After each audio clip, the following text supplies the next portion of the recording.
So what I'm going to do is I'm going to show you two products that work together.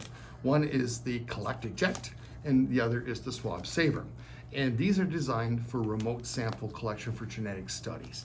So the way this works is you would take your Collect Eject, open up the wrapper, take out the swab, which has a cotton tip head on it.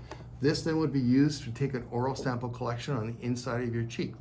The Swab Saver then is designed to go with it, and with that you would just put your finger into the loop, pop it open, take the Collect Eject with your sample on it, and then just eject that into the Swab Saver like that.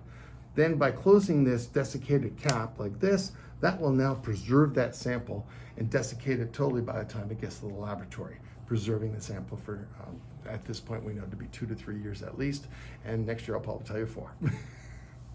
And it doesn't need refrigeration or anything. So when you take a look at the preservation that's used here, we call it solid support desiccation.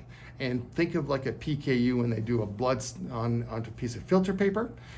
That blood now on that filter paper is desiccated onto a solid support like paper. And by drying it out that way, that inactivates anything that will destroy the DNA. And by doing so, then I can go back at that stored at room temperature in a filing cabinet and take a punch of that filter paper and get a full genetic profile decades later.